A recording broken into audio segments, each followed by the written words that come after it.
다윗의 마음은 겸손해 주께 감사하며 내 생명 주께 드리네.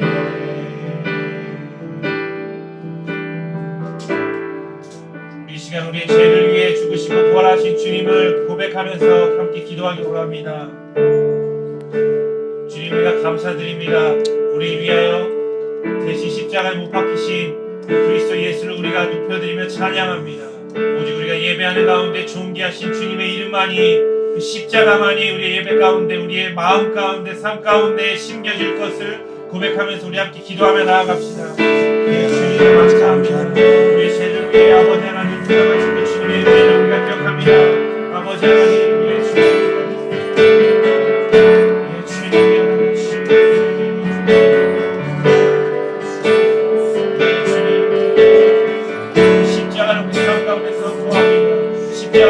가운데서 구합니다. 오직 존귀하신 예수의 이름만이 나아가게 하여 주십시오. 예, 주님 나아가십시오.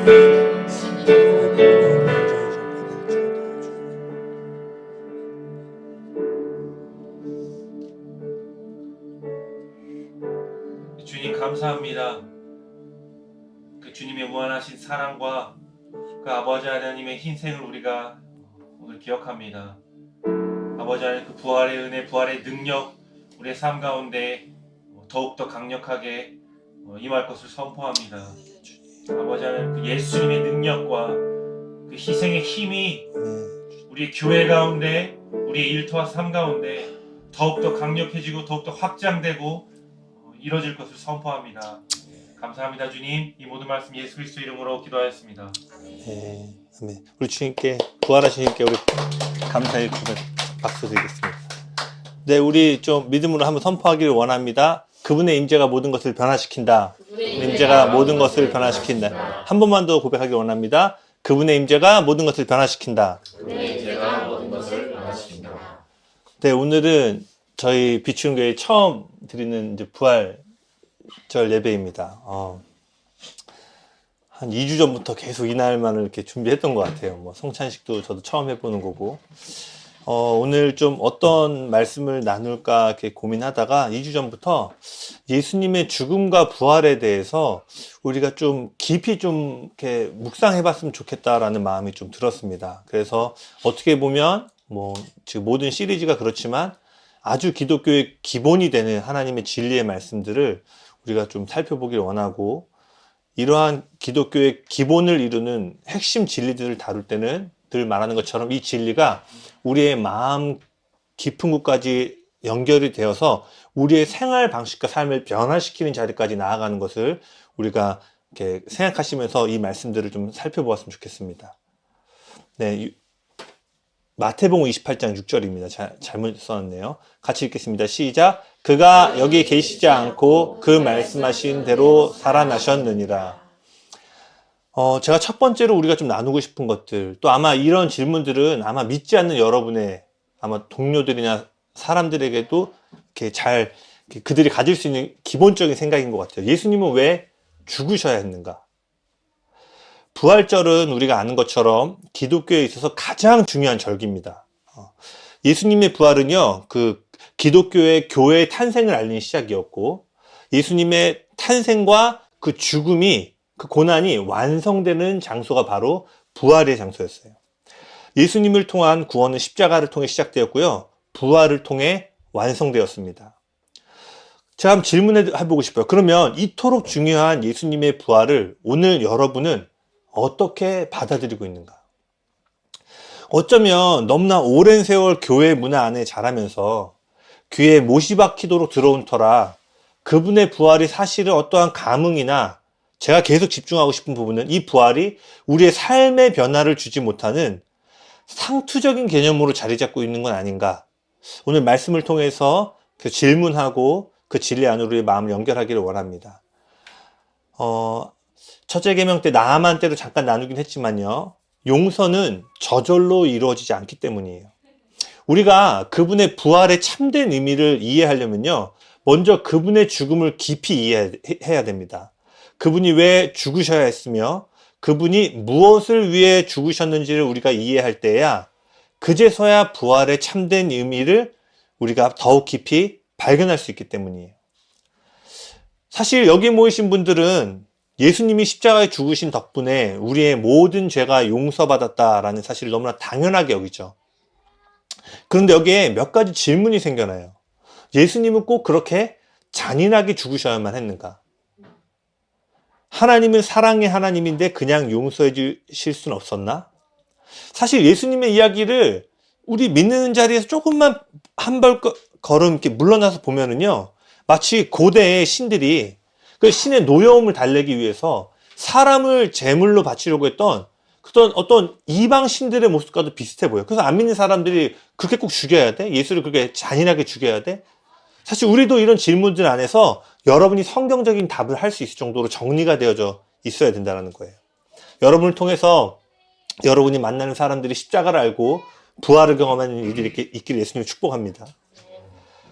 하나님은 우리가 아는 것처럼 온 세상을 말씀으로 창조하셨잖아요. 빛이 있으라 하니까 빛이 생겼고, 식물이 있으라 하니까 식물이 생겼고, 그러면 성구가 내가 너를 용서한다. 그 말 한마디면 용서하실 수 있으실 텐데 왜 용서는 그렇게 하지 않으시고 자신의 아들을 이토록 잔인하고 고통스러운 죽음으로 내모르셔야 하는가? 바로 진정한 용서에는 언제나 큰 대가가 요구되기 때문입니다. 용서받는 쪽에서는 거저 주어지지만요, 주는 쪽에서는 희생과 대가를 치러야만 하기 때문이에요. 작년에요, 아마 이 기사 보신 분들도 있을 텐데, 반찬 가게를 운영하던 한 여성이 그 반찬 배달을 하려고 어느 아파트에 왔다가 6억 원짜리 롤스로이스 차를 이렇게 긁었어요. 근데 보니까요, 이게 그 수리비도 몇백만 원인데 이 롤스로이스 정도에 해당하는 차를 렌트하면은 이제 그 비용까지 더하면 수천만 원이 드는 일이 발생이 된 거예요. 그래서 이 반찬 가게 여성이 뭐 안절부절하면 어쨌든 이제 전화를 한 거예요. 그래서 이제 차주가 그럼 내가 좀 이따 확인해보고 다시 연락을 주겠다 했어요. 그리고 좀 시간이 지나서 이제 그 차주가 이제 좀 차를 밝은 데 가져가서 보니까 스크래치가 좀 난 거야. 뭐 알겠지만 뭐 그 정도 차량은 아까 말한 수천만 원의 비용이 발생하는.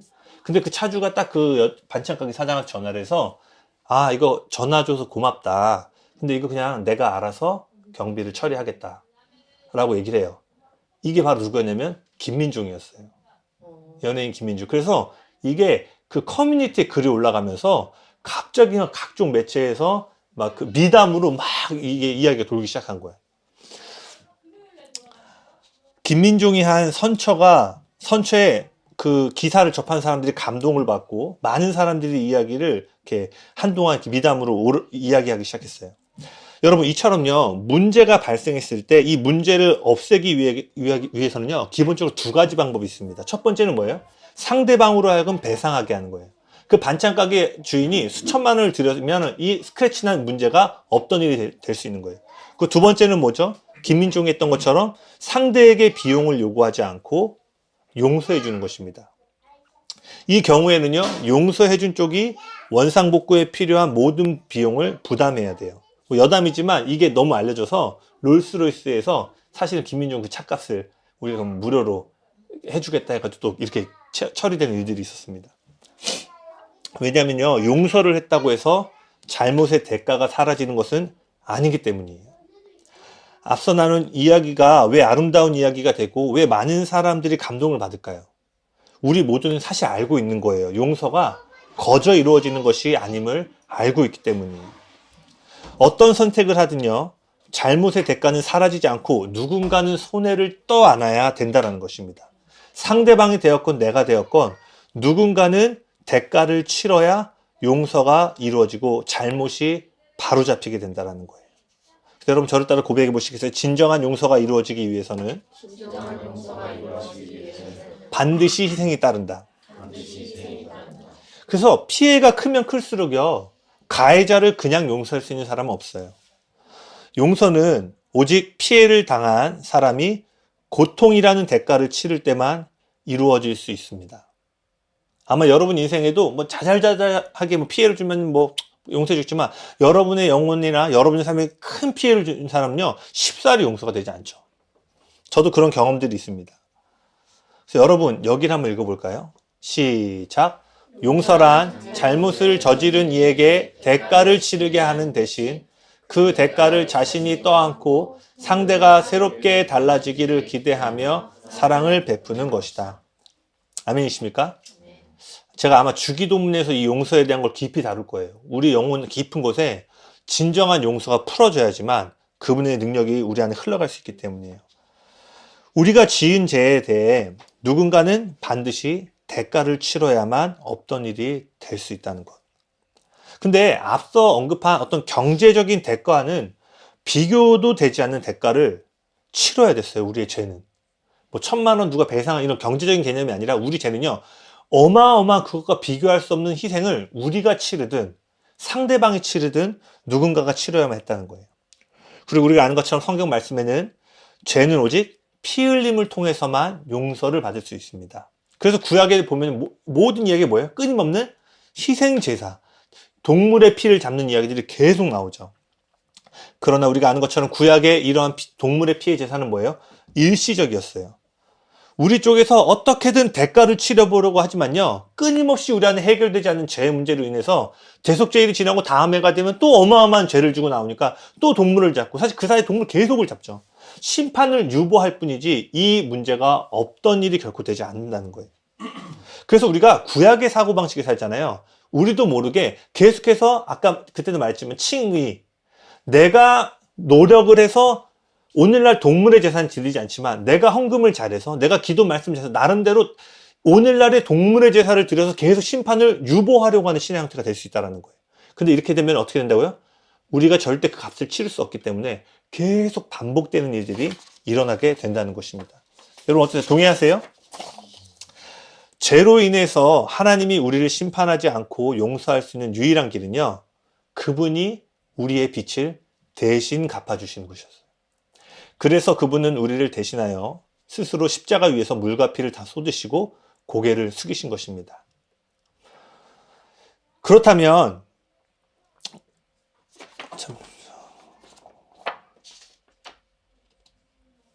네. 그리고 우리가 알아야 될 것은 진정한 사랑은요, 대신 희생하는 사랑이라는 걸 우리가 알고 있어요. 아까도 말했지만 단지 경제적인 공식뿐만 아니라 그분은 우리 모두를 진정으로 사랑하기 때문에 희생하신 것입니다. 그래서 여러분 아시죠? 희생 없이 말로만 하는 사랑은 진짜 사랑이 아니죠. 아내분들 많이 겪어보셨죠? 네. 네. 네, 저기 말로만 하는 사랑. 네.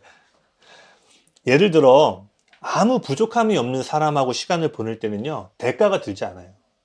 그래서 이런 사람은 오히려 내 쪽에서 얻는 기쁨과 만족이 더 큽니다. 여러분들 그런 관계도 있으시죠? 그냥 연락해서 커피 한잔하고 밥 먹으면 대가 지불이 없어. 오히려 내가 이 사람하고 교제하는 것 때문에 얻는 게 더 많아. 힐링이 되고 회복이 되고. 이런 사람들과 시간을 보내는 일은요, 언제나 즐겁고 행복합니다. 그렇지만 마음의 상처를 안고 사는 사람들을 사랑하려면요, 희생이 따르게 돼요. 마음이 구부러져 있는 사람들하고 교제해 본 적 있으세요? 마음이 구부러져 있는 사람들의 이야기에 귀를 기울이고 사랑하려면요, 엄청난 정서적인 희생이 요구돼요. 남들에 대한 비난이나 신세한탄, 해결책 없는 돌고 도는 이야기를 반복해서 듣고 있으면요, 진이 빠져요. 여러분도 그런 경험 있겠지만 저 상담을 주로 많이 하다 보니까 이런 일들이 많잖아요. 어떤 교제는 정말 얘랑 그냥 여러 개 밥 먹자 해서 밥 먹고 싶어. 뭐 성국에서 밥 먹자. 1년에 옛날에도 뭐 한두 번 보면 그냥 늘, 아마 여기 계신 분들은 다 그냥 내가 편안하게 연락해서 밥 먹는 게 이렇게. 근데 어떤 날은 상담해주고, 또 이제 언제 힘들어요? 했던 얘기 또 하고, 특히 문제의 원인을 자기에게서 찾지 않고 남 탓을 하며 찾는 사람들과 계속 상담하다 보면 진이 빠지게 돼요. 대화를 나누는 동안 상대방은 기분이 좋아지고 회복되는 느낌을 받을지 모르지만요, 듣는 사람은 불가피하게 정서적으로 고갈될 수밖에 없어요. 저도 한때 어떤 누구랑 이렇게 상담은 아니고 얘기를 하는데, 이 사람은 막 얘기를 해서 푸는 스타일이고, 전 사실 무슨 일이 있어도 이렇게 잘 얘기를 안 하는 편인데, 계속 교제를 하다 보니까 이 사람은 한껏 얘기하고 가벼운 마음으로 돌아가는데, 나는 온갖 이야기들 들어서 나는 너무 힘들게 돌아가는 거야. 그걸 몇 번 반복하다 보니까 내가 그만하라고 했어요. 그만해라. 너는 말하면 풀릴지 모르겠지만, 감정 쓰레기통이라고 하긴 그렇지만, 내가 이게 정서적으로 너무 계속 힘들어지니까. 나의 감정적 샘이 마를 때까지 귀를 기울여줘야 그들이 조금이라도 치유될 수 있습니다. 그래서 여러분, 이런 관계에서는요, 우리의 기쁨을 어느 정도 포기해야 돼요. 아마 스몰 리더 해보시거나 어떤 그런, 꼭 스몰 리더가 아니더라도 여러분 관계에서도 비즈니스적이든 이런 기쁨을 포기하며 관계하는 것들 경험 있으실 거예요. 내 마음을 편하게 지키기 위해서 그런 사람을 멀리하면요. 근데 그런 사람들은 점점 더 죽어갈 수밖에 없습니다. 그들을 사랑하는 유일한 길은요. 그들을 대신하여 희생하는 것이에요. 제가 이 부분을 치다가 이렇게 얼마 전에 재범이란 존윅 4라는 영화를 봤는데 보신 분 있나요? 그 존윅이란 인물이 이제 그 살인 청부업자계에서 아주 유명한, 근데 은퇴를 했다가 긴 얘기를 짧게 하면 이 사람이 그 전체 어떤 그 룰을 어겨서 모든 사람들의 표적이 돼요.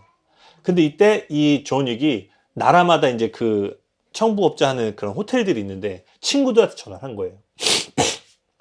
근데 그래서 어떠냐면 그 친구들이 존윅을 받아주지 않으면 존윅이 죽음과 위협에 쌓이게 되고, 만약에 존윅의 도움을 자기가 들어주면 자신이 죽음의 위협 가운데 빠지게 돼요. 근데 그 영화를 보면 몇몇 친구들이 존윅을 받아줍니다. 그리고 그 대가로 그 받아주는 사람들은 완전히 죽고 딸이 죽고 이런 일들이 발생하게 돼요. 뭘 얘기하고 싶냐면요. 존윅이 안전과 안정감을 경험한 것은요. 다른 누군가가 존윅의 불안과 위협 속으로 뛰어든 덕분이에요. 오늘 여러분이 안정과 안정감을 누릴 수 있는 거는요. 그분이 여러분의 위험과 그 아픔 가운데로 뛰어드셨기 때문에 우리가 그것을 얻게 되었다는 겁니다. 또 다른 예는 부모와 자녀의 관계에서 찾아볼 수 있어요. 자녀는요. 하루아침에 독립적인 존재로 자라지 않습니다. 아마 특별히 자녀를 키우시는 분들에게 무슨 말인지 이해할 거예요. 모든 자녀는 상당히 많은 시간 부모에게 의존하면서 그 관계 안에서 독립적인 존재로 자라나게 되죠. 보니까 지금 나연이 같은 경우는 좀 더 잘해야 돼. 항상 보면 이렇게 아빠나 엄마 없으면 아직 키즈앱은 딱 좋아하는 것 같은데, 부모가 대략 20년 넘게 자신을 포기해야 자녀는 건강한 독립심을 가진 성인으로 자랄 수 있습니다. 예를 들어 이런 거예요. 부모에게는 재미가 없는데 꿋꿋이 동화책을 읽어주지 않으면요. 자녀의 지성이 제대로 자라지 않게 됩니다. 매일 목욕시켜주고 밥 먹이는 일도 보통 일이 아니죠. 네. 초령도 장난 아니죠. 네. 산후우울증 올 것 같다고 하면 되게 네. 대상포진도 그거 방학 끝나자마자 이제 좀 긴장이 풀리니까 회사 가는 게 더 편하다고 이렇게 얘기하더라. 이처럼요. 철이 형제가 희생함으로 하준이하고 은준이가, 또 여기 계신 모든 부모님들이 정서적으로 건강하게 자랄 수 있게 되는 거예요. 그런데 만약 부모가 희생하기를 원치 않아서 자녀에게 자신을 내어주지 않으면 어떻게 되죠? 육체는 성장할지라도 마음이 약하고 불안한 상태에 머물게 됩니다. 다시 말해서요. 부모가 희생하든지 아니면 시간이 흘러 자녀가 희생하든지 둘 중에 하나라는 거예요. 부모가 자신의 몫을 줄이면 자녀의 몫이 커지게 됩니다. 자녀는 성숙하고 자유한 존재가 되는 거예요. 존재야 삶을 변화시킬 만큼 사랑하기 위해서는요. 이러한 희생이 반드시 요구된다라는 거예요. 그래서 주님이 우리를 위해 희생하심으로 우리가 자유케 된 거예요. 이처럼 진정한 사랑은 대신 희생하는 사랑이에요. 그래서 그분은 말로 용서해 주신 것이 아니라 진정한 사랑에 반드시 요구되는 희생의 자리로 가셨다라는 것입니다. 그렇다면 그분이 감당하신 십자가에 대해서 좀 더 살펴보기를 원해요. 그렇다면 그분이 감당하신 십자가는 어떤 것이었나? 마가복음 14장이 그분이 지으신 십자가가 진정으로 무엇이었는지를 우리에게 좀 잘 보여주는 구절입니다. 한번 같이 읽어볼까요? 시작. 저희가 겟세마네라 하는 곳에 이름에 예수께서 제자들에게 이르시되 나의 기도할 동안에 너희 여기 앉아 있으라 하시고, 심히 놀라시며 슬퍼하사 말씀하시되 내 마음이 심히 고민하여 죽게 되었으니 여기 머물러 깨어 있으라 하시고, 조금 나아가사 땅에 엎드려 이때가 자기에게서 지나가기를 구하여 가라사대 아바 아버지여 아버지께는 모든 것이 가능하오니 그러나 나의 원대로 마옵시고 아버지의 원대로 하옵소서 하시고. 아마 너무나 잘 아시는 말씀일 텐데요. 이 말씀 좀 깊이 보셔야 돼요. 이 말씀을 깊이 이해할 때 우리는 상투적인 십자가가 아니라 정말 그분이 어떤 십자가를 우리 위해 대신 지셨는지를 보게 됩니다. 예수님은요, 방금 읽었던 것처럼 죽기 전날에 죽음에 대한 엄청난 두려움과 고뇌를 느끼셨어요. 그분은 할 수만 있다면 이 잔을 옮겨달라고, 이 임무에서 벗어나게 해달라고 기도합니다. 근데요, 생각해 보세요. 이전까지 주님은요, 단 한 번도 흔들리신 적이 없었어요. 그분은 모든 상황을 꿰뚫고 계셨고 어떠한 상황이나 문제가 닥쳐와도 흔들리지 않았어요. 목숨을 위협하는 풍랑이 와도 배에서 잠을 주무실 정도로 흔들림이 없는 분이셨는데 갑자기 그분이 심히 놀라시고 슬퍼하시기 시작합니다. 여기 심히 놀라고 슬퍼하다라는 말을 헬라어로 보면요, 말문이 막힐 정도로 공포에 사로잡히고 근심과 슬픔에 잠긴다는 뜻이에요. 여러분, 그분이 겟세마네에 올라갔는데요, 올라가다 갑자기 말문이 막힐 정도로 두려움과 압박을 느끼기 시작한 거예요. 기도하러 가시던 길에 자신이 예상했던 것을 훨씬 벗어나는 어두움과 두려움이 예수님을 짓누르기 시작한 거예요. 그 고통의 무게가 얼마나 무거웠는지 그분이 그 자리에서 털썩 주저앉을 정도로 그분이 고통스러우셨다는 거예요. 이건요, 방금 앞서 말한 이전까지 예수님의 모습을 볼 때요, 매우 이례적인 일입니다. 뿐만 아니라 복음서와 교회 역사 가운데 믿음으로 인해 죽은 사람들이 많이 있잖아요. 그들의 삶과 비교해봐도 되게 이례적이에요. 예를 들어 사도행전 6장에 스데반이 돌로 맞아 죽는데요, 그가 어떻게 죽는지 알아요? 얼굴이 해같이 빛나면서 죽어요. 돌을 맞고 있는데 보좌에 계신 주님을 보고 마지막 숨을 놓는 그 순간에 뭐라고 하죠? 저들을 용서해달라고 기도해요. 얼마나 죽음 앞에서 초연하고 담대하게 죽었는지 모릅니다.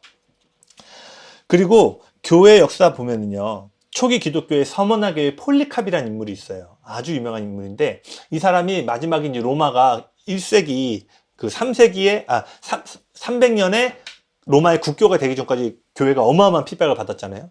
그 서머나 교회의 그 감독이었던 폴리캅이 이제 그 화형에 처하기 직전의 상황인 거예요.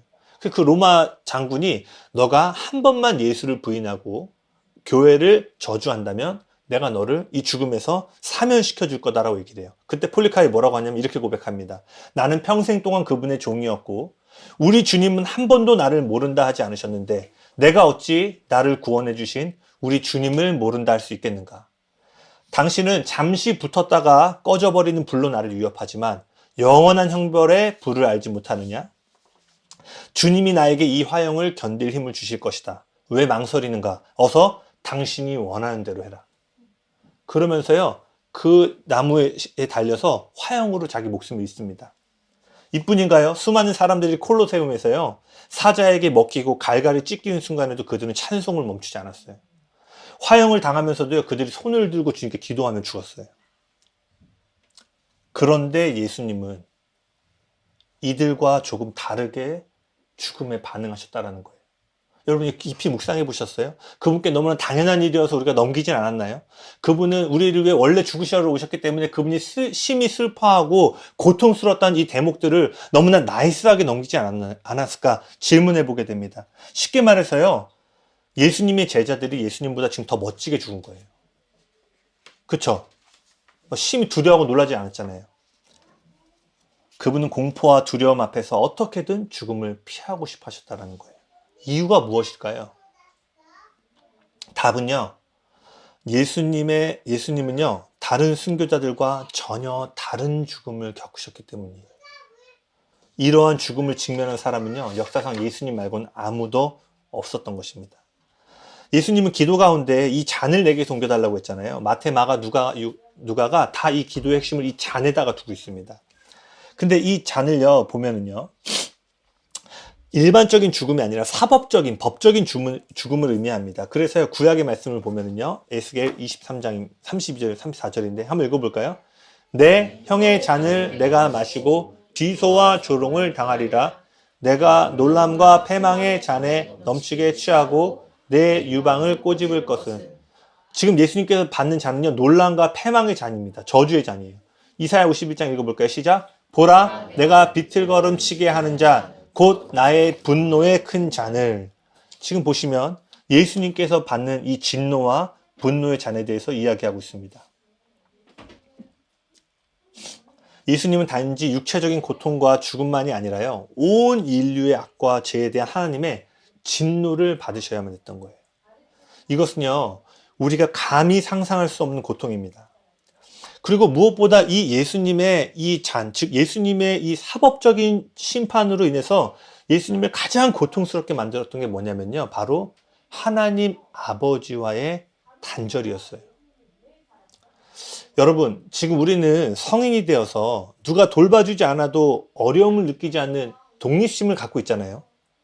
그게 너무 오래됐죠. 심지어 이제는요, 혼자 있는 게 더 편한 세상 가운데 살고 있어요. 그 지금 대부분 2분 빼고 2니까 여기에 한 90% 이상은 혼자 있는 게 더 좋은. 저도 혼자 카페 가서 책 보면 좋거든요. 그래서요, 지금 예수님이 아버지와 단절되어 홀로 남겨졌다라는 의미가 무엇인지를 그분이 분리됨으로 느끼셨을 두려움이나 슬픔을 이해하기가 어려워요. 왜? 우리는 혼자 있는 것에 대한 두려움과 느낌을 대입할 만한 기억이 너무 오래전 이야기이기 때문이에요. 그러나 여러분, 조금만 시간을 거꾸로 돌려보면요. 여러분 어린 시절로 가시면요. 여기는 누구도요. 모두 옆에 엄마가 없으면 울고 잠을 못 자던 시절들이 있었습니다. 저도 이걸 쓰면서 이런 생각이 나요. 초등학교 저학년 때 저도 어머니가 아버지 일찍 돌아가시고 1학년 때부터 막 일을 하셨어야 되니까 근데 3학년 때인가요? 엄마가 원래 이제 퇴근하고 들어오는 시간이 있었는데 1시간, 2시간 넘어도 안 온 거야. 그때 제가 엉엉 울면 그때는 이제 막 연락되는 수단이 있던 때가 아니니까 교회 목사님한테 전화해가지고 엄마 안 온다고 막 울었던 기억들이 나요. 혹시 아마 여러분들 그런 적 있지 않으세요? 집에 엄마나 부모님이 들어오던 시간보다 늦게 들어와서 이렇게 막 불안해했던. 그리고 다시 한번 말하죠. 여러분이 기억을 못할 뿐이지 성국이도 동희 형제도 엄마가 옆에 없으면 잠들지 못하고 울던 시절들을 다 겪었다라는 거예요. 그리고 제가 초등학교 때 아파트에 정전이 한번 났어요. 근데 그때는 정전이 나면 동네 사람들이 다 그 앞에 중앙에 막 나와가지고 놀았어, 애들이 막. 그때. 그러니까 원래 나올 시간이 아닌데 막 정전이 되니까 동네 애들이 막 엄마 아빠랑 다 나와가지고 요즘은 그런 게 없을 텐데. 그러다가 어떤 그 동네 친구 아버지가 술이 약간 취하셨는데 불이 일찍 들어올 기미가 안 보이니까 담력 테스트를 하자는 거야. 저희가 이제 주교동에 장미 아파트라는 데를 사는데 바로 뒤에 산이 있었고 그 산에 무덤이 있었어요. 그때 내가 생각해 초등학교 3, 4학년 된 것 같은데 2인 1조로 해서 아저씨가 저기 무덤에 가 있을 테니까 갔다가 오는 거를 이렇게 해보자고 한 거야. 근데 이제 혼자는 못 가. 근데 애들이 막 둘이 막 정전되고 막 분위기가 막 다르니까 막 해보자 돼가지고. 근데 제가 아직도 그리고 우리는 칠흑 같은 어둠을 경험해 본 적이 없잖아요. 아마 지방공원 가거나 막 시골 가면 정말 한 치 앞도 안 본 어둠인데. 그날 밤에 2인 1조로 갔는데 누구랑 갔는지 기억이 안 나는데 그 산 꼭대기에 무덤에 갔을 때 바람하고 흔들리는 나무가 아직도 기억이 나요. 여러분, 만약에 7살짜리 아이를 예를 들어서 유민이나 나윤이나 은준이를요. 한번 상상해 보세요.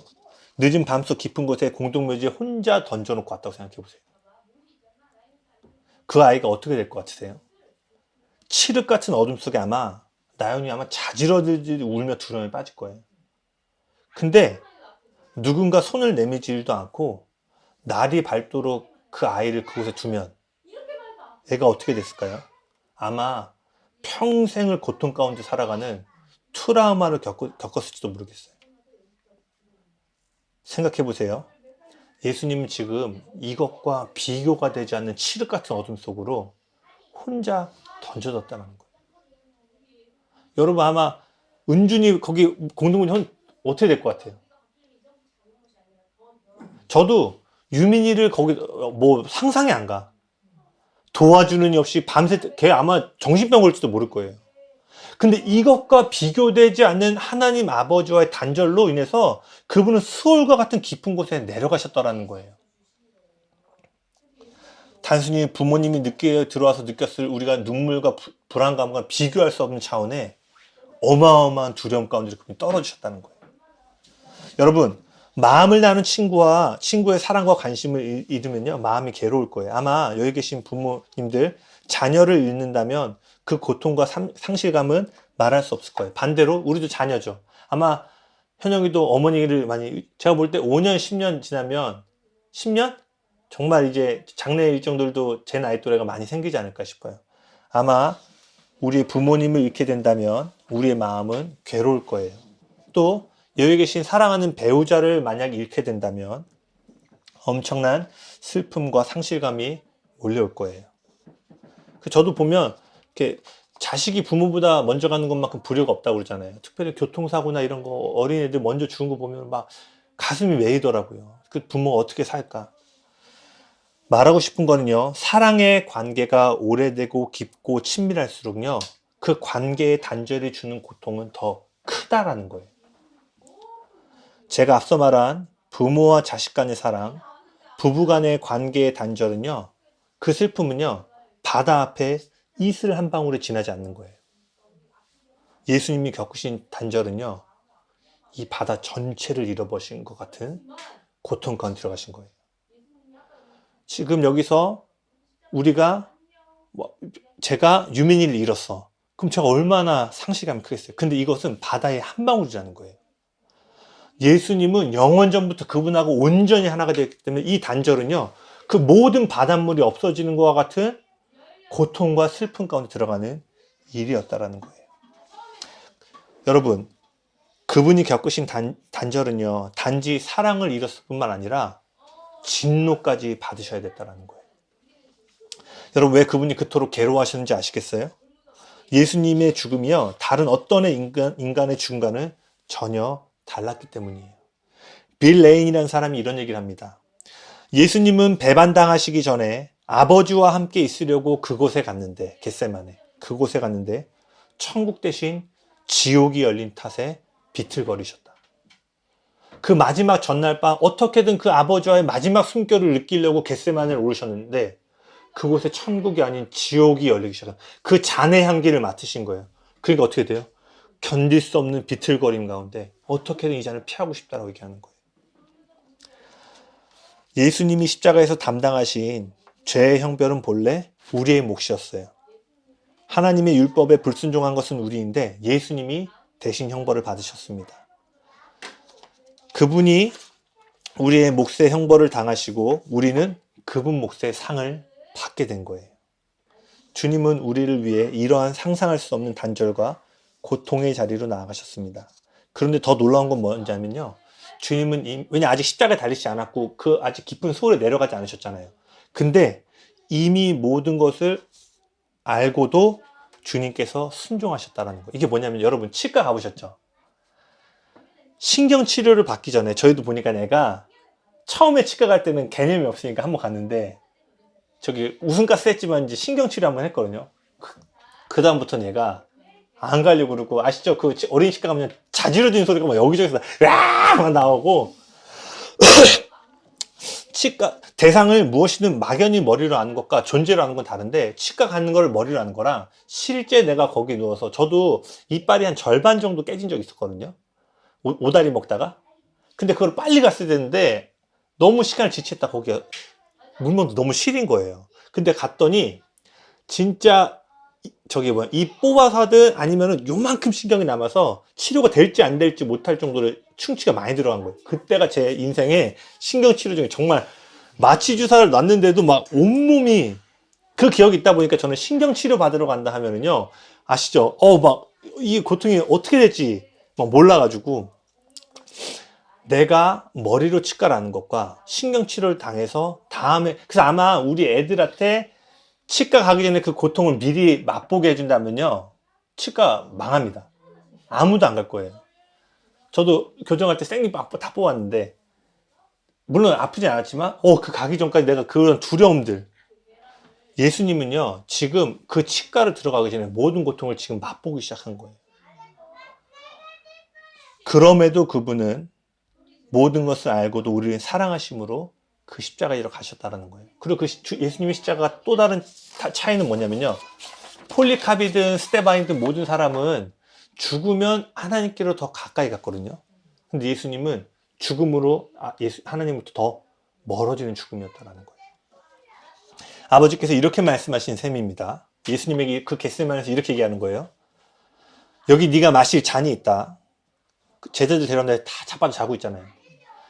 저기 잠들어 있는 네 친구들이 보이느냐? 저들이 구원을 받으려면 다른 길은 없다. 네가 죽지 않으면 저들이 망하게 된다. 내가 들어갈 풀무불의 열기가 얼마나 맹렬한지 이제 보이느냐? 네가 당해야 할 고통과 슬픔과 절망이 이제 보이느냐? 그런데도 너는 그들과 나를 한없이 사랑함으로 기꺼이 이 잔을 마시겠느냐? 그때 예수님 뭐라고 하시죠? 아버지의 원대로 하옵소서. 예수님 이렇게 말씀하지 않으셨어요. 야, 마지막 그날까지 내가 요거 하나 못하겠는데 자빠져 자고 있어? 주님, 아버지, 내가 저들을 위해 죽을 수가 없습니다. 우리의 인생을 향해서도 마찬가지예요. 용서해주고 용서해주고 또 저러고 있는데 내가 저들을 위해서 죽어야 됩니까? 라고 하신 것이 아니라, 예, 아버지, 제가 그렇게 이 잔을 마시겠습니다. 여러분, 우리가 왜 우리 자신이 보기에도 때로는 질릴 정도로 벗어나지 못하는 죄악 가운데 있어도 용서받는지 이제 아시겠어요? 주님이 우리를 위해서 이렇게 비교할 수 없는 슬픔과 죽음 가운데로 내려가셨기 때문이에요. 그래서 우리가 진정으로 정말 십자가를 알고 대면하면요, 우리는 반드시 죄를 미워하게 됩니다. 여전히 음란한 가운데 있고 이기심과 질투 등 남들이 보지 못하는 은밀한 죄를 우리 마음 가운데 지으면서도 어차피 주님이 용서해 주실 텐데 라는 식의 태도를 절대로 가질 수 없다는 거예요. 연약함으로 물론 넘어질 수 있지만 죄에 대한 애통하는 마음 또한 동시에 갖기 마련이라는 거예요. 저도 이렇게 돌이켜보면은 형제로서 그 음란함과 거룩한 삶에 대한 갈망이 있을 때 계속 번번이 넘어질 때 언젠가 정죄하면 하나님의 뜻이 아니구나라는 걸 발견했어. 그 다음에 문제가 뭐냐면 내가 계속 넘어져도 어차피 용서해 주실 텐데 죄를 되게 가볍게 여기기 시작한 그때부터는. 그래, 정죄함에 있는 것보단 토요일날 내가 넘어져도 이런 말은 토요일날 내가 야동을 봐도 주일날 주님의 마음을 회개하고 돌아오는 거지. 그래, 문제가 죄를 되게 가볍게 여기고 왜냐면 그분이 감당하신 대가를 내가 온전히 보지 못했기 때문에. 여러분, 장기 이식을 받은 사람들이 하나같이 고백하는 말이 있어요. 특별히 힘들게 그 장기를 얻은 분들은요, 이런 얘기를 합니다. 모두 자신에게 생명을 주고 이 세상을 떠난 이들의 죽음이 헛되이지 않도록 새롭게 받은 생명으로 절대로 이전과 같이 살지 않겠습니다. 그들의 죽음이 부끄럽지 않은 인생을 살 거라고 얘기를 해요. 아마 유튜브에 그렇게 장기식 받은 분들 얘기 들어보면 특별히 뭐 어린아이가 죽고 8명에게 새 생명 주고 그 받은 사람들이 그 사람은 이 장기 없으면 죽을 인생이었거든요. 여러분, 한 사람의 희생이요, 이러한 변화의 마음을 가져다 주는데 하물며 예수님의 죽음을 진정으로 우리가 받아들이게 된다면요, 이 땅에서의 생명만이 아니라 영원한 형벌을 제하시고 영원한 생명을 주셨다는 사실을 깨닫게 되면 우리는 어떠한 마음을 갖게 될까요? 결코 죄를 가볍게 여기지 않게 될 것입니다. 오늘날 말로만 예수님을 믿는 사람들이 너무나 많은 것 같습니다. 앞서도 얘기했지만 그분의 죽음에 대해서 어린 시절부터 귀에 못이 박히도록 들은지라 말로는 예수님을 믿는다고 말하지만 삶이 근본적으로 바뀌지 않습니다.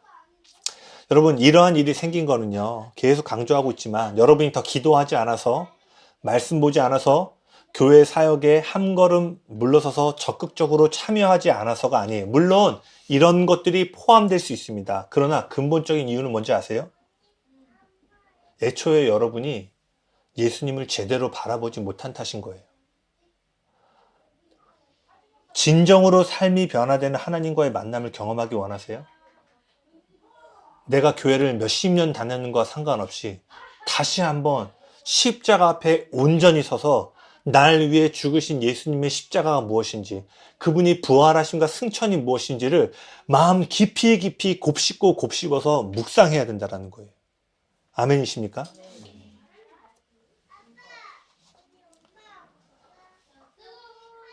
저도 마찬가지예요. 제가 이것들을 알게 되고, 특별히 저는 미니스트리부터 출발했기 때문에 뭘 하는 거에 되게 익숙해지고, 그 제 백그라운드를 얘기해 줬잖아요. 저는 받는 것보다 뭔가를 계속 채찍질해서 달려가는 게 더 편한 스타일이에요. 그러다 보니까요, 제 삶에 몇 가지 문제들이 생겼을 때 질문들이 생긴 거예요. 기도도 열심히 했는데, 금식도 했는데, 왜 이렇게 왜 가정의 문제가 잘 해결되지 않을까? 물론 그 응답에 대한 걸 제가 다 알 수는 없지만, 더 이해하지 못하는 뜻이 있지만, 이런 가운데 제가 어떤 낙심하거나 어떤 어려움들을 겪을 때 제가 발견한 거예요. 내가 복음을 제대로 바라보지 못했구나. 그리고 제가 사역자가 되고 나서도 수년 동안 고민했던 게 이거예요. 내가 진짜 복음을 아는 거 알까? 아마 여기 계신 몇 분들하고 그런 교제를, 내가 만약 10분이 주어졌고 믿지 않는 사람들하고 10분을 보낼 수 있으면 난 정말 그들의 마음에 가닿고 그들의 마음이 움직일 정도로 복음을 제시할 수 있을까? 복음이 어마어마한 그러라고 하는데 1번 예수님 우리는 죄로 인해 단절되었다. 2번 우리는 해결할 수 없다. 3번 예수님이 오셨다. 4번 영접기도 저를 따라 기도하시겠습니까? 물론 이것도 있을 수 있지만 그렇게 하기에는 내 마음에 너무 드라마틱하지 않은 거야. 그 복음이.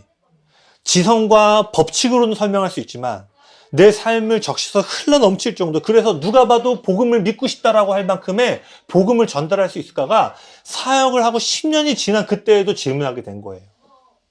여러분은 어떠세요?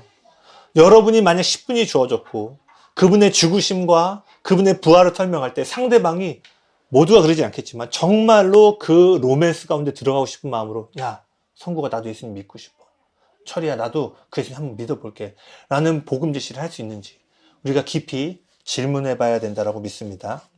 로마서 8장 1절 나는 그리스도 안에서 정죄함이 없다. 네.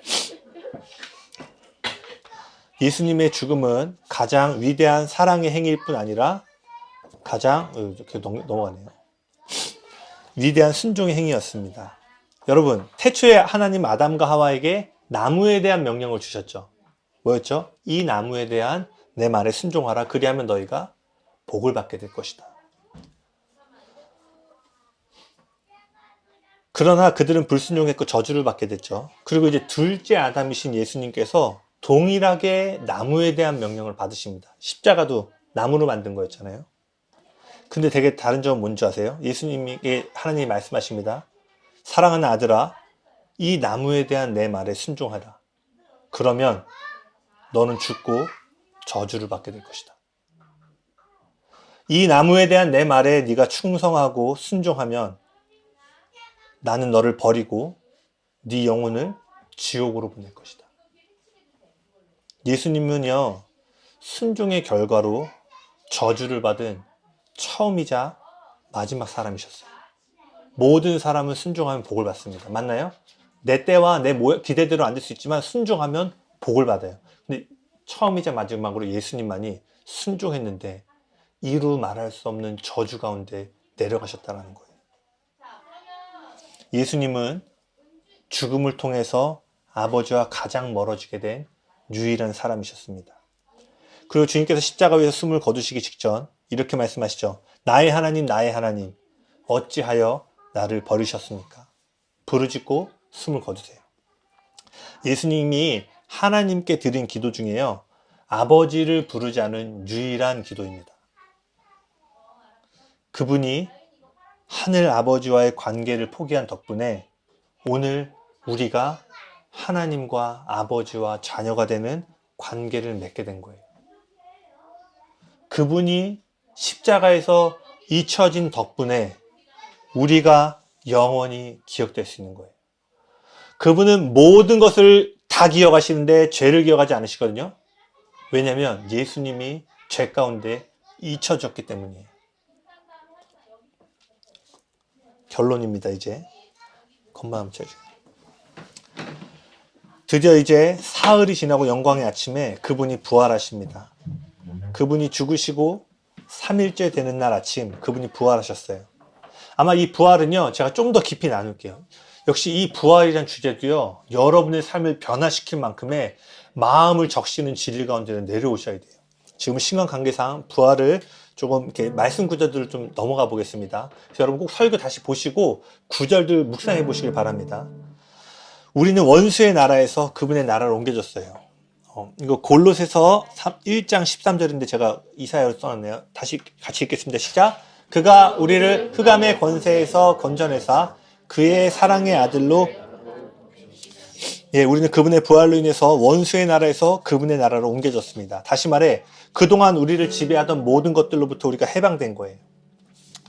그래서 무엇으로 해방됐냐? 첫 번째 같이 읽겠습니다. 시작. 첫째, 부활하신 그리스도는 왕으로서 우리를 모든 수치심에 대한 두려움으로부터 해방시켜 주었다.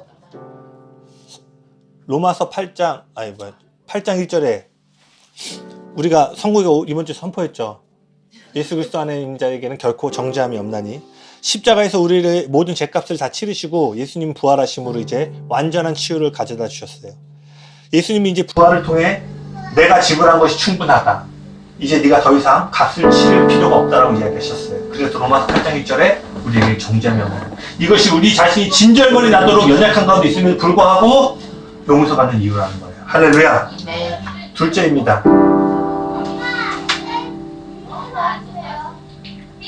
둘째 시작. 예수님의 부활은 우리를 죽음에 대한 두려움에서 해방시킨다. 골로새서 2장 네, 이게 다시 복부 닫아가지고 부적이 잘못했네. 골로새서 2장 14절에서 15절입니다. 시작. 자녀들은 함께 속하였으니 그도 또한 한 모양으로 함께 속하심은 사망으로 말미암아 사망의 세력을 잡은 자 곧 마귀를 없게 하시며 또 죽기를 무서워함으로 일생의 매력 종로를 타는 모든 자들을 수정합니다. 히브리서 2장 14절 맞습니다. 그분의 부활은요, 우리도 그와 같이 미래에 부활한다는 보증입니다. 예수님의 죽음을 통해 우리는 우리의 죽음이 하나님과 더 깊은 임재와 기쁨으로 나아가는 길이 되는 사실을 보게 되는 거예요. 우리가 여기서 끝이 아니구나. 예수님이 부활하시고 그 아버지의 가장 가까운 곳 간 것처럼 우리가 이 땅에서 잠시 있던 시간을 떠난 이후에 우리도 그와 같이 부활하여 아버지의 침례 장소로 가는구나를 보게 해준다는 거예요. 세상은 어떻게든 죽음을 피하고자 가진 노력을 기울이죠. 진시 황제 때부터 모든 사람한테는 피할 수 없는 죽음의 문제. 사실 우리는 점점 더 죽음을 향해 가고 있잖아요. 저도 가끔 이런 생각을 해요. 아버지를 너무 일찍 잃어서 그런지 모르겠는데 문득 내 자녀와 떠날 어떤 장면들, 부모님과 헤어질 시간들, 배우자가 떠날 시간은 언젠가 올 거 아니에요. 그럼 갑자기 그것들 다 생각하게 돼요. 그러면 헤어지기 싫은 마음도 갑자기 들기도 하고. 모든 사람은 피할 수 없는 죽음 앞에서 지금 보니까 뭐 막 유전자부터 해가지고 더 150대, 200세까지 살려고 막 가진 노력을 하잖아요. 왜냐하면 모든 사람이 지금은 저 멀리 있는 것 같아서 잘 이해되지 않지만 한 해에 한 해 들어갈수록 죽음이 두려운 거예요. 그러나 부활을 믿는 그리스도인들은 죽음이야말로 상상을 초월하는 더 큰 사랑으로 들어가는 문이라는 사실을 알기 때문에 죽음을 선물과 같이 여길 수 있게 됩니다. 요걸 한 10년 정도 지나서 제 나이 조금 더 들어서 죽음 앞에 좀 더 가까이 갈 때 또 깊이 나누면 마음 깊이 올 것 같아요. 죽음이요 끝이 아니라 현재의 삶과 미래에 내가 할 소망을 연결하는 다리가 됩니다. 세 번째 같이 읽겠습니다. 셋째, 예수님의 죽음과 부활은 우리를 속박하는 권세들로부터 우리를 해방시킵니다. 골로새서 2장 14절과 15절인데 같이 읽겠습니다. 시작. 우리를 거스르고 불리하게 하는 법정문 증서를 지으시고 제하여 버리사 십자가에 못 박으시고 통치자들과 권세들을 모욕하여 드러내어 구경거리로 삼으시고 십자가로 그들을 이기셨느니라. 먼저 주님이 십자가에서 법조문으로 쓴 증서, 율법, 즉 죄로 인한 빛을 청산하셨어요. 율법은 뭘 해도 다 죄인 거야. 못 지키니까 우리는. 기도하지 않아도 그건 죄라고 하거든요. 우리 어마어마한 죄인이지 않겠어요? 그래서 주님께서 이 법조문으로 쓴 증서를 청산하셨습니다. 그리고 뭐예요? 권세자들, 통치자들의 권세를 무력화시키셨어요. 여러 차례 나눴지만요, 세상 통치자들과 권세자들은요, 끊임없이 여러분의 벌거벗은 수치를 가리기 위해서 나뭇잎을 가조로 부추깁니다. 나뭇잎은요, 우리가 숭배하는 대상이에요. 여러분, 예외 없이 여기는요, 모든 사람은요, 어떤 특정한 대상을 반드시 숭배하게 됩니다. 시대를 초월하여서 모든 사람 안에 특정한 대상을 숭배하려고 해요. 그래서 제가 첫 시간에 얘기했던 기억나세요? 언어가 어떤 시절에도요, 사람은 자연을 숭배하고 신을 숭배했다는 거예요. 불을 숭배하고. 왜냐면요, 모든 사람은 육적인 본능이 있죠. 식욕, 성욕, 수면력 등 이런 것처럼 우리 안에 영혼의 본능이 있기 때문이에요. 우리 목마르면 누가 가르쳐주지 않아도 물을 찾듯이요, 영혼도 깊은 곳에 채워지지 않는 갈망을 채워줄 대상을 늘 찾기 마련이라는 거예요. 그런데 예수님을 섬기지 않으면요, 필연적으로 다른 무언가를 삶의 중심으로 삼고 섬겨야만 하는 것입니다.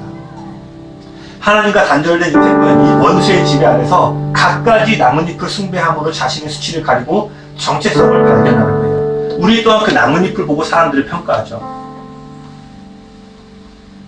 마치 이런 거예요. 이런 표현이 좀 그렇지만, 현영이가 많이 좋은 대학을 못 나왔고 좋은 연주 세션을 못하고 있고 돈도 잘 못 벌어온다면 우리는 현영이 어떻게 바라볼까? 존귀하게 바라보겠죠. 세상은 어떻게 바라볼까? 존재적으로 보기보다는 우리가 그러니까 어떻게 해야 돼요? 더 좋은데 약간 유치하겠잖아요. 종의 자리에 해결책이 있는데 성전으로 올라가서 어떻게든 다 미쳐지려 하는데 아마 여러분이 30대쯤 돼서 각 영역의 전문가들 다 불러놓고 내가 온 세상에 영향력을 미치는 그런 삶을 살고 싶습니까? 심지어 내가 죽고 떠나서도 수백 년 동안 나의 이 영향력으로 세상을 변화시킬 만한 영향력을 가진 사람이 되고 싶습니다. 라고 하면 그 각 영역의 전문가들은 뭐라고 얘기할까요?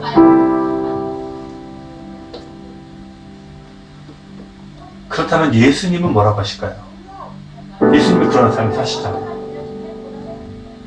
예수님의 관점을 보면 뭔지 아냐면 너는 절대로 어떤 학연과 지연과 인맥을 이끌어줄 사람들과 관계를 맺지 마라. 베들레헴에 자라셨고 가장 낮은 곳을 주셨습니다.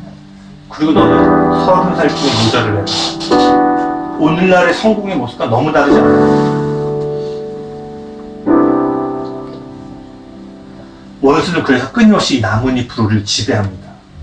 그러나 예수님은 아까 얘기했던 것처럼 뭐예요? 이 모든 것을 노예를 삼는 모든 것으로부터 우리를 자유케 하셨다는 거예요. 믿음으로 선포합니다. 이제 더 이상 여러분은 나뭇잎을 구할 필요가 없게 됐습니다. 그리스도 아닌 자는 이제 성공이나 명예, 돈이나 성취에서 절대로 정체성을 찾지 않습니다. 우리는 나뭇잎이 아닌 그분이 지어주신 가죽옷을 통해 우리가 누구인지를 발견하기 때문입니다. 여러분, 이 모든 것을 위해 그분이 우리를 위하여 죽으시고 부활하신 거예요. 그분의 죽음과 부활의 이야기는요, 그저 세상 가운데 수많은 눈물을 흘리게 하는 감동적인 사연 중에 하나가 아니라 여러분을 향한 가장 위대하고 영원한 사랑의 이야기라는 거예요. 그래서 모라비안 교도들은요, 스스로 노예성을 팔려가도 희생이라고 생각하지 않은 거예요. 내가 사랑하는 자녀와 부모와 그 노예성에서 마지막으로 인사할 때 슬픔이 있겠죠. 그러나 그들은 아는 거예요. 이 땅에서 다시 만나지 못한 이 마지막 순간이 바다의 이슬 한 방울과 같은 겁니다. 그분은 나를 위해 바다 전체를 누리심으로 나를 위해 구원하시기 때문에 그분을 위해 기꺼이 내 삶을 드리기를 주저하지 않는다는 겁니다. 아멘이십니까? 우리 첫 성찬식을 좀 하고 싶은데 저 잠깐 주시겠습니다.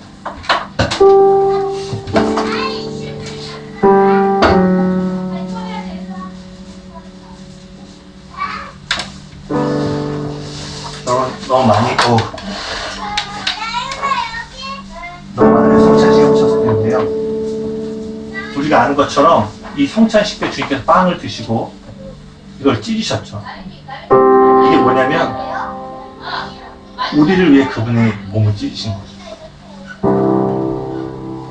우리가 부모님이 없고 또는 우리 자녀가 아까 그런 칠흑 같은 어둠 속에 들어갔을 때 느꼈을 고통과 비교할 수 없이 그 가장 깊은 걸 할 수 없어요. 한 번도 흔들림이 없던 예수님조차도 아버지 할 수만 있으면 내가 이 단절이 너무나 두렵습니다.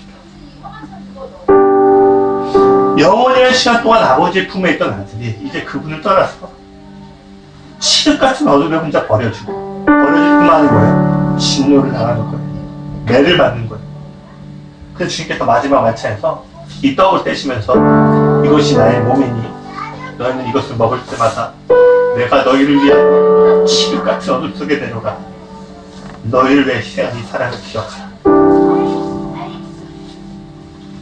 성찬식은요, 이 주님의 몸을 상징하는 그 떡을 먹으면서 빵을 먹으면서 나를 위해 그렇게 희생하신 주님의 희생을 기억하는 것입니다. 그래서 제가 빵을 이렇게 드릴게요. 돌아가시면서 이 빵을 뜯으시면서 여러분을 위해서 십자가에서 그 몸을 지키시고 그 몸을 잃어버리신 예수님을 묵상하시면서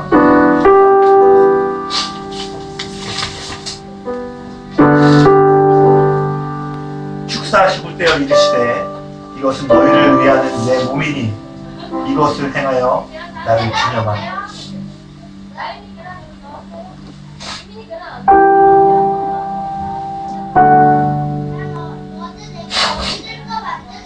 그분이 십자가에서 그 몸을 이렇게 잃어버리심으로 모든 것을 기억하신 주님께서 우리의 죄는 이상할 만큼 기억하지 않으십니다. 그분의 몸이 이 빵과 같이 찢겨지고 그 마지막 숨을 거두시기 전 아버지의 이름을 부르지 않고 잊혀지심으로 여러분이 그분을 아버지로 우리 같이 그분을 묵상하시면서 이 빵을 먹도록 하겠습니다. 다 같이 먹겠습니다.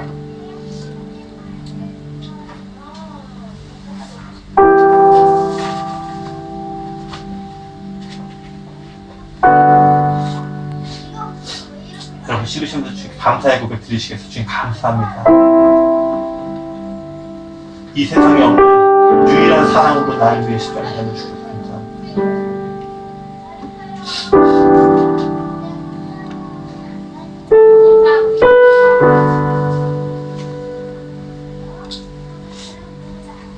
이제 포도주를 함께 나누도록 하겠습니다.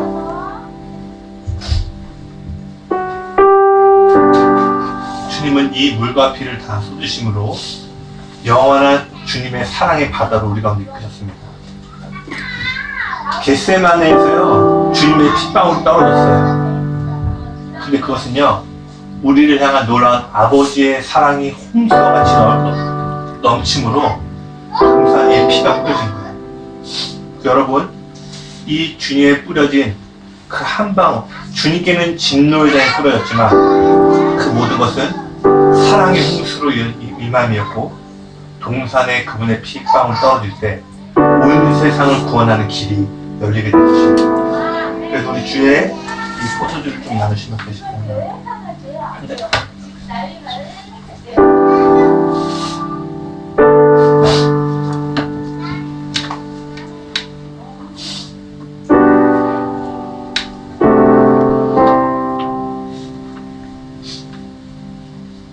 받으시면 여러분 그분의 십자가를 기억하시고 잠시 묵상하시고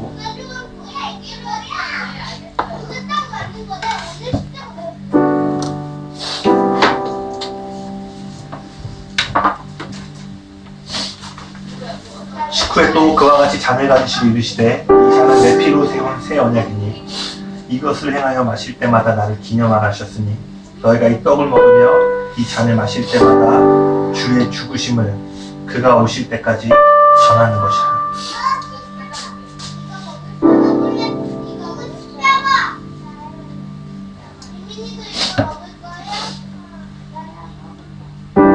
저는 어떻게 이 일이 가능한지 모르겠어요. 모든 걸 기억하신 주님이 어떻게 우리의 죄를 기억하지 못하실까요?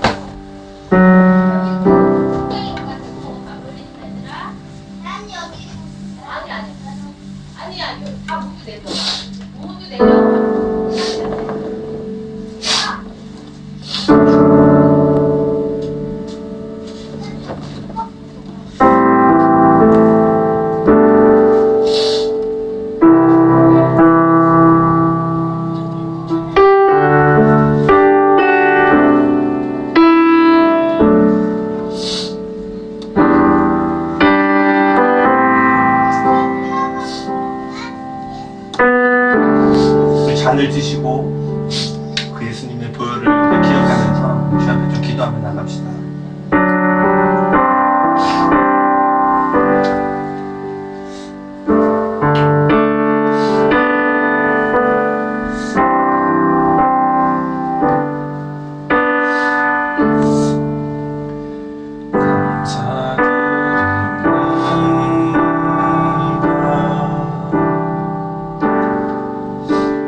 주의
주님께 십자가 오늘 감사를 기도했으면 좋겠는데요. 빌레이의 말을 한 번 더 이렇게 읽어드리고 싶어요. 예수님은 배반당하시기 전에 아버지와 함께 있으려고 그곳에 갔는데 천국 계신 지옥이 열린 탓에 비틀거리셨다.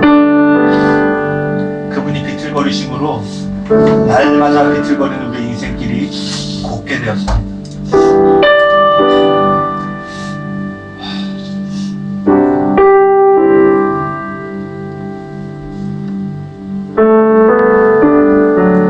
여러분, 주님이 여러분 얼마나 사랑하신지 알겠어요? 여러분 너무나 사랑하시기 때문에 그 칠흑 같은 어둠 깊은 곳으로 내려가십니다.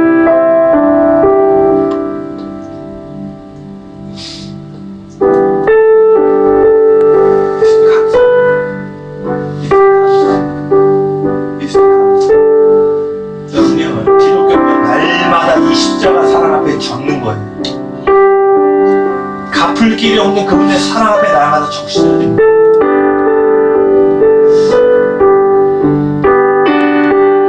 우리가 이 복음과 예수님의 십자가를 마주할 때 우리의 삶이 변화되는 것입니다.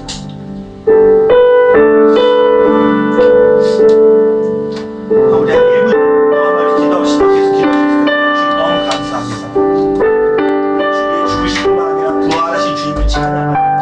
우리 1분만 기도하시겠습니다.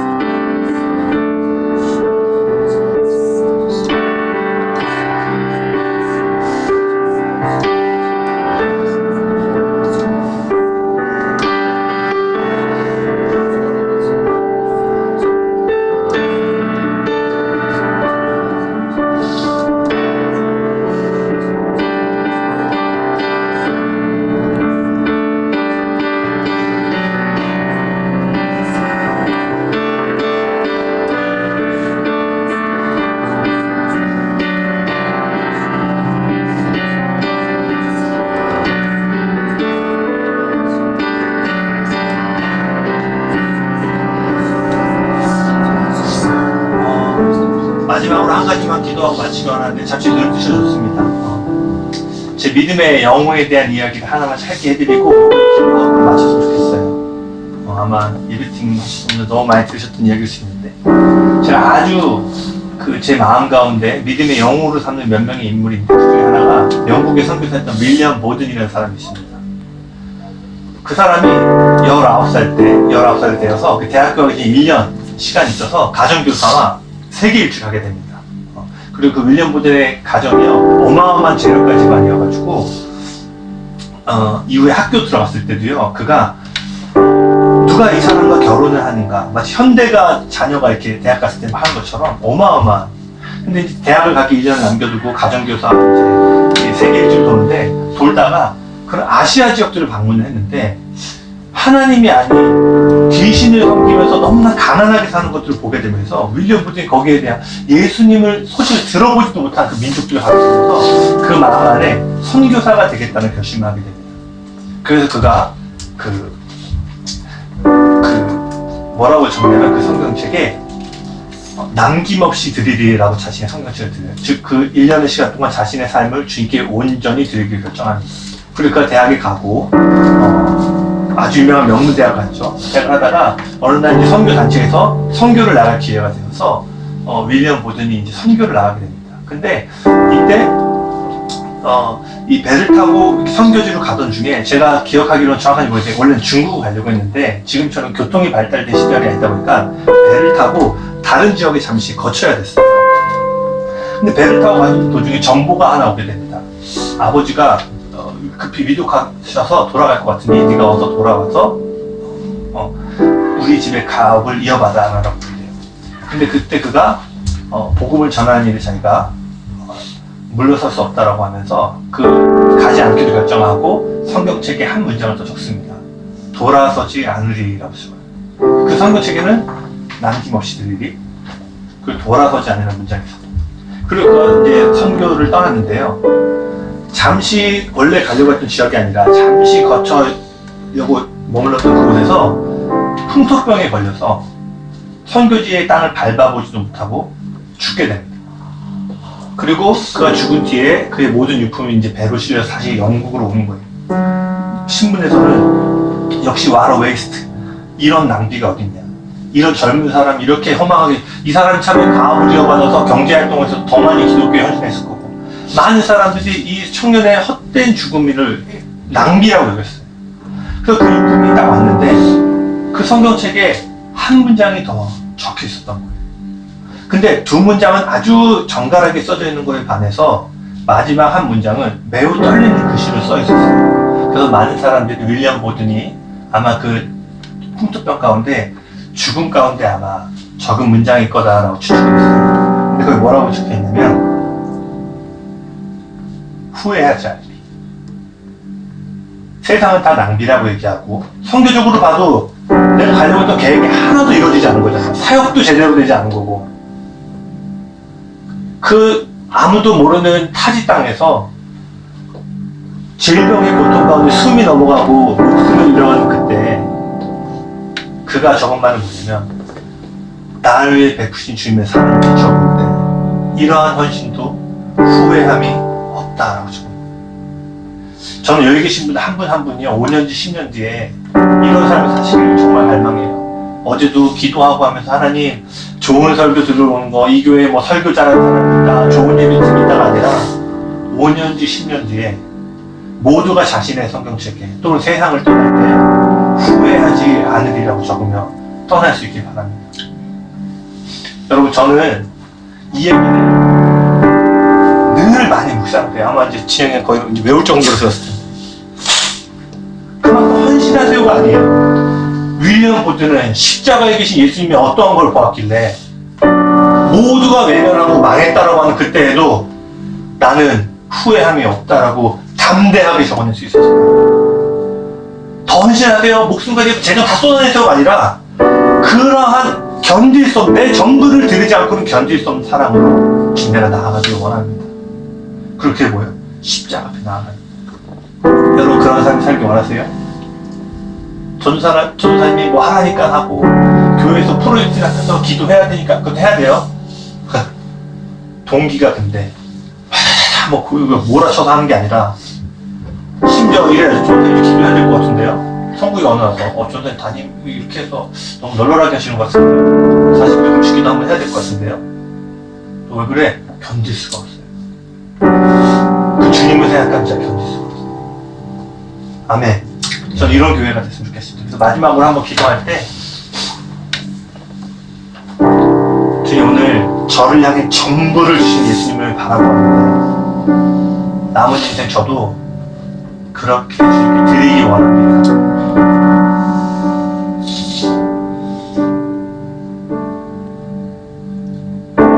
내가 기대하고 세상이 성공이라고 평가하는 방식과 많이 모습이 다를지라도 오직 주님 한 분으로 인해 후회하지 않는 인생을 살 수 있도록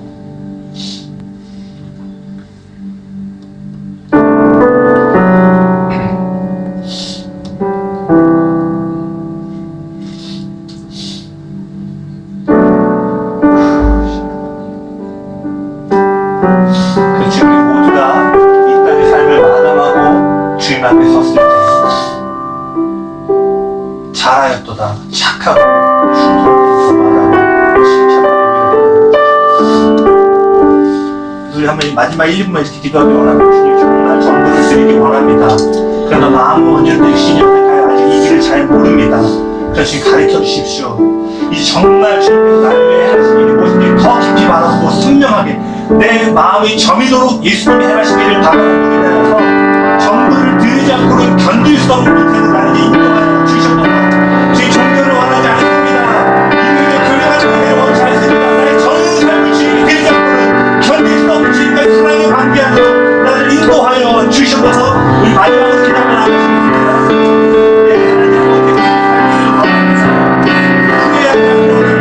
난 이 없이 그리고 돌아서지 않고 후회하지 않고 내 삶을 하고 있습니다. 내가 바라고 그래서 구하는 것이지만 그리 아니하고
바라보게 인도하여 주십시오.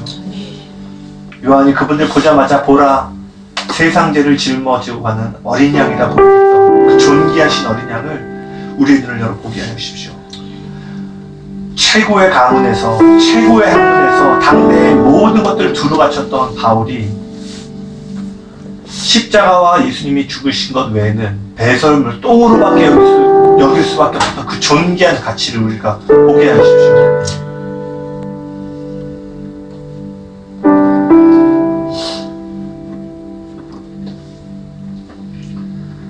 그치, 이 부활절을 맞이해서 주님 너무나 감사드립니다.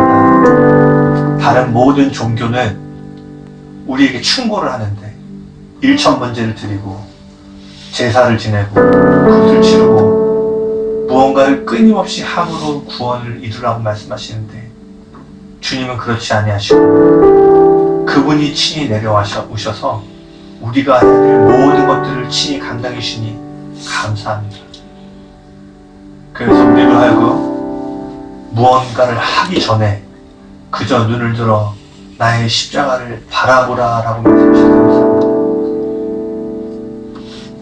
감사합니다. 특별히 주님, 저희가 교회도 오래 다녔고 주님의 십자가에 대해서 정말 귀에 못이 박히도록 들어왔습니다. 그러나 2024년 부활절을 맞이하여서 우리의 마음을 불태우는 그 십자가의 사랑으로 우리를 다시 한번 들어가기를 원합니다. 인도하여 주시옵소서.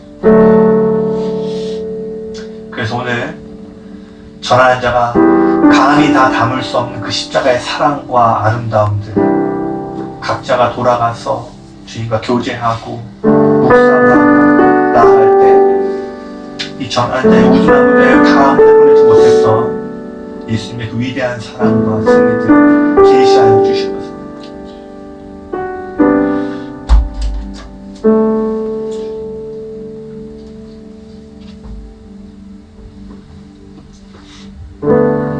그래서 주님, 5년 뒤, 10년 뒤에 이 교회가 세상이 이해할 수 없는 삶의 방식을 가진 사람들이 모인 곳으로 알려지게 도와주십시오.